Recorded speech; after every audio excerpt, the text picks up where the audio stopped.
All right, good afternoon. I'll give you the information I have on the injury report heading into this week here, at least as we know it today. So Ed Oliver, we are hopeful. We'll see where that goes this week. Matt Milano, he's week to week. He tweaked that pec in the game yesterday, so he'll be week to week. TJ Sanders, not ruling him out. We'll see where it goes. Going to take it one day at a time here, so we're still working through it. Dorian Williams improving. He's day to day, and we'll see how things go over the next couple of days with him. Connor McGovern hurt his hand during the game yesterday, last night, and we'll be hopeful that he can go this week. Dorian Strong, as you guys know, placed on injury reserve. This past Saturday, he's going to see a specialist.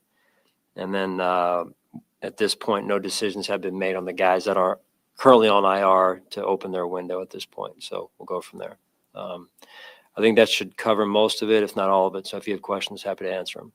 With Matt, just clarifying, when he tweaked, it was the same injury. Yeah, pec. Yes. Mm-hmm. With Dorian seeing a specialist, is there a fear that it is potentially, I know when you hear neck, it's potentially very serious, season ending? Do you have any other insight on that? I don't know much other than I don't think anything at this point can be ruled out at this point. So we'll see where it goes. Sean, there was a replay from the broadcast angle with Josh coming up limping a little bit yesterday. Is there anything in front with him? No, I just sore overall. I mean, as you saw, he took some shots there, and he plays extremely hard, but just sore overall at this point. And then similarly with Dalton Kincaid, looking at something with a hand there at some point, anything on him? Yeah, he's sore as well. I'm dealing with just some overall body soreness right now, and we'll see where that goes here. You mentioned last night that in the second half in particular, just disappointing stopping some of those passes by May. I mean, after watching the video, how did you feel that your secondary handled those situations? I know the rush also plays a role in that. Yeah, I mean, like anything, we can do a better job overall. Coaching, playing, it's never just one area.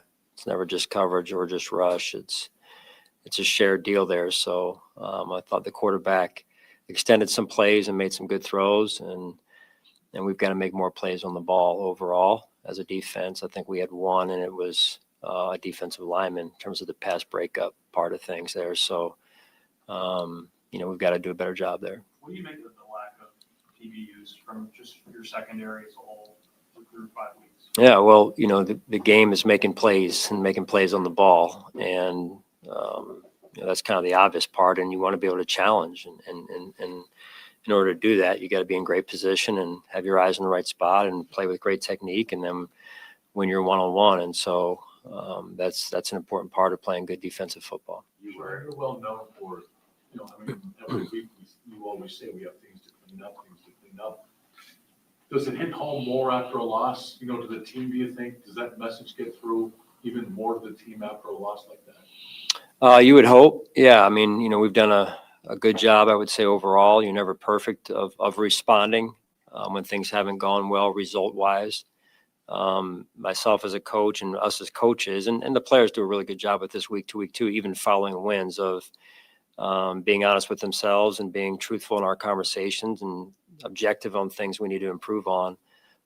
So that's, no different this week. But, the result that we got and how we were basically playing uphill all night. I think the guys felt that, and that's no way to play a game. Given that this team has been known for not beating itself for so long, that you did that. I mean, how uncharacteristic was that? How, I don't want to say concerning, but just what did you take of the fact that you beat yourself for the first time in a while? Never good. Don't want to live that life. Like I said, don't want to play that style of game. It's really hard to do that and come out on top. And it's a good reminder for us. If we handle it the right way, it's a good reminder for us of how you really don't want to play and don't want to live that type of life. And why it's important we stay on the details, we stay disciplined, and we stay urgent in our approach. We finish plays, and we take care of the football, make good decisions with the ball in our hands. And all those things are kind of the foundation of of what leads to the results. You mentioned after the game wanting to review the film before fully weighing in on the separation from the wide receivers that you were asked about. Now that you've had an opportunity to do that, how did you view that? Yeah, there was times where we had some, there was times where we didn't. I thought overall, we want to get more. I mean, it's easier said than done, though. They're playing good defense. They're doing some things. They did some things that they hadn't shown maybe on tape as well, and affected some of the scheme part as well. So again, it's never just one piece. It's all 11 making one play go, and we didn't do enough of that from the start, in particular in the first half. Second half was better if you look at just the results of the second half per series, and then we had the one drive there in the second half where we turned the ball over going in, and you can't do that either. You got points, and so all these little things add up to making the game more difficult than it really needs to be. And so, again, hopefully we can learn from those situations. Sean, was there a specific reason why Cam Coleman did not play in the first offensive series? Yeah, discipline. Yeah, head coach discipline. From something throughout the week? Yes. Yeah. That's not the first time that you've been through that with him. Yeah. Is that disappointing in the sense that I don't know what the specific issue is, but is it disappointing that there is an issue that created the need for that? Yes. Yep. What have your conversations been like with Keon then, like making sure this doesn't continue going forward? Well, we expect more, and he has shown growth this year. He has. We're looking for more consistency. Consistency in like any specific area? Growth, maturation, that leads to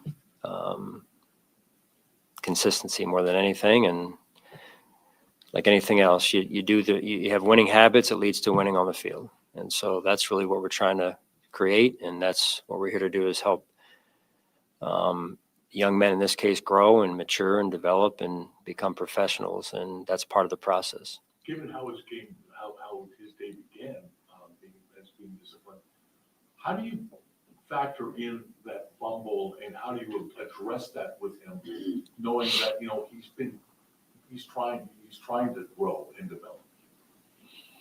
Well, mistakes happen. I mean, accidents happen. None of us are perfect, including myself. And there's an element of, hey, how can we learn from it and grow? And there's also an element of, hey, are we given, separate of this situation specific to Keon, but we're playing hard. Are we playing hard? Are we playing with the right technique? Are we playing with detail and the proper level of discipline and everything that leads into looking for the winning results that we look for in terms of how you handle those situations. So you're always trying to teach, always trying to grow. None of us are finished products, and yet at the same time, these guys have to make sure we're taking the urgency in our approach to execute the way we need to execute. Sean, you've gotten a lot from Matt Milano in his career here in Buffalo. You've been with him the entirety of it. It's 3 years running now, though, that he's not been able to stay healthy. What do you do in a situation like this where, it's becoming increasingly more difficult to rely on him to be able to stay on the field? Yeah, no, that's what it's been from the standpoint of his injuries the last, 2 to 3 years, as you mentioned, Jay. And I don't want that for him. Nobody wants that for him. And nobody works harder than Matt Milano to stay healthy. And so, right now it's going to be a next man up for this week, and we'll take it one day and apparently now 1 week at a time and just see where it goes. Sean, is injured reserve a consideration for that? Not what I'm being told at this point. So, with your film review over the last 18 hours or so, cornerbacks specifically, both Christian and Tre'Davious, what did you see from them? And then the totality of the season, are you concerned at all at the level of play there between those two guys who started a lot of games? yeah, they're both good football players. I've seen them play better than they did last night. And you look at it and say, hey, are we winning enough outside one-on-one? And the answer last night was no. So we've got to be able to win those one-on-ones in key situations of the game. And, we remain confident in both those guys. The secondary as a whole, with you guys, it's always been predicated on communication, right? Is that something that you feel like the group of them, Taryn included, safeties, they're still working through? I would say to some extent, yes, just because we're still somewhat, it's not new in the season. It's not a young season, but we're now going into what will be game 6 and some of the communications, we got, Cole being a little bit new back there and things, but, overall, I feel like their communication has been good. It's just more right now, are we making enough plays? Because you got to make plays at the end of the day, make plays on the ball and come up and tackle well. And that's all part of it as well. Yeah. I think what you saw last night was a young player that kind of hit a couple plays there that he wants back, especially towards the end of the game. Prior to that, I thought he was playing well and had shown signs of improvement. And that's, when you're dealing with a young player, you're going to have some of those games or some moments in games that you want back. And but that is all opportunities for him to learn and then for us to continue to have him grow and move forward. Sean, I know the message after the game is you hope your guys are taking improvements out of this and learning from this game. You've been coaching this league for a while. Is there sometimes a necessity for a team that aspires to do the kind of things you do to go through a game like this is maybe like a reset of like, hey, let's get back to work. Let's try to attack this next week. Is that the way you coach it at all? Does that ever show up in the tendencies of how you coach? I think perspective. I think it starts with perspective is in terms of where we're at, where we're trying to go, how we're trying to grow. Making sure we've got the right outlook on things, and if you use things the right way, they are messages to your team, to you as a coach, to you as an individual that yes, we can improve, and here's how we need to improve. And that's everywhere. You look at, are we doing the right things practicing wise? Are we doing the right things in meetings? Are we doing the right things, in terms of, do we have the right people out there, right? So you're constantly assessing the team and where the team is and how the team can move forward and making sure it doesn't slide back. And so the short answer is yes. But that's not easy either. You can't just say, hey, it's going to be okay. We've got to make sure that we are managing things the right way and trying to move our team forward in the proper direction. Knowing what Josh has done with his team, in many ways, I'm not questioning it, but it looked like he was pressing at times yesterday, wanting to run a little bit more. Did you see that in him?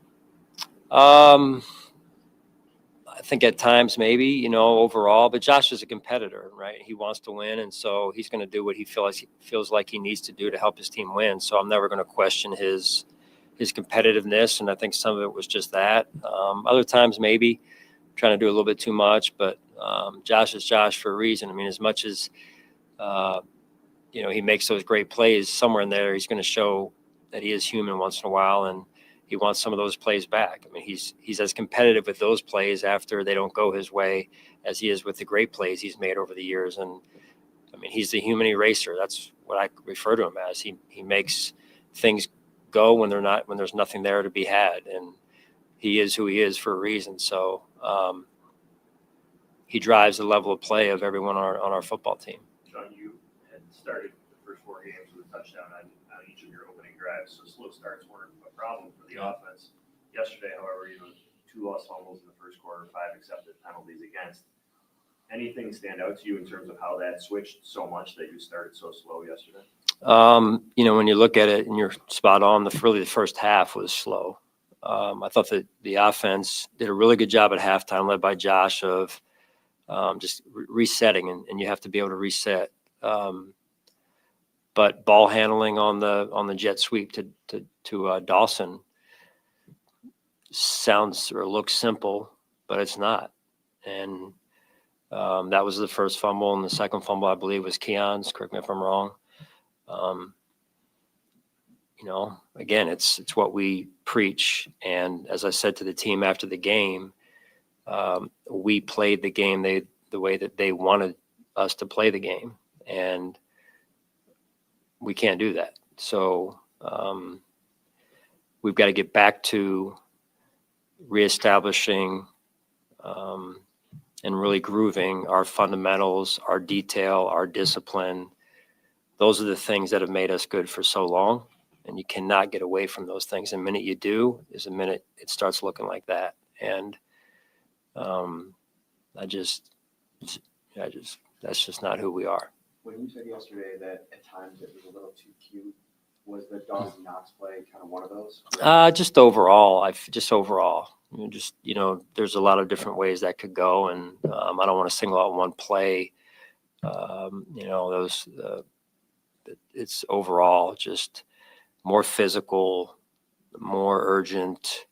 Some of the, you get a couple plays here and there like that. Hey, we're going downhill and we're going to run through people. And, but I don't want to single out a play. It's just, back to basics. What did Jimmy Charlo do to earn the spot on the act? I mean, Jimmy's approach every week, every day really is he's one of the first ones in, one of the last to leave. His story. It's been documented, I believe. And he's got great energy every day, no matter if he's up for a game or not up for a game, which to me speaks volumes about who he is, his character. Football's important to him, and he's a big-time team player. So I'm happy for him, and he went out and competed his first NFL game.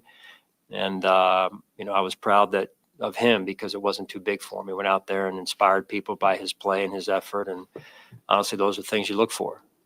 When you look at, you mentioned needing more from the wide receivers. Is it a matter of, is there more play calling, scheming that you can do to help those guys, or is it more got to win some one-on-one battles too? Yeah, probably both. Yeah, I mean, there's things we can always do as a coaching staff. I'm going back right now, looking at it again, and I had to take a break to come down here. But just making sure, you put another set of eyes on it one more time, looking at it through a different lens maybe. But yeah, it starts with all of us looking at ourselves and saying, hey, how can I be better, and what do I need to do to grow? And there are one-on-one situations as well. And then, it's like I said, it's not always just, one player or one position. So it really starts just with that foundation I mentioned a few minutes ago of just making sure we're disciplined in our approach, we're detailed, we understand where I line up and how that affects the overall outcome of the play. I think they had a career game last night. What has impressed you about his work ethic this season? Yeah, again, here's a guy coming out of last season that was questioned a little bit, and his work ethic has, I think, really speaks volumes for who he is, and the results are a result of his hard work.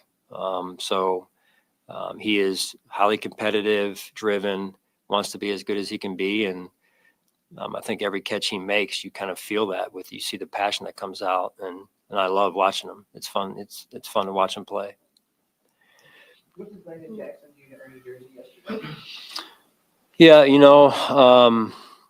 he's handled being inactive the right way. I think that's again where it starts, and then we felt like we needed to get a little bit more physical on first and second down with bringing a bigger body into the mix there. And he had roughly 15 to 20 plays and did some good things in there. So we'll see where that goes this week. Thank you.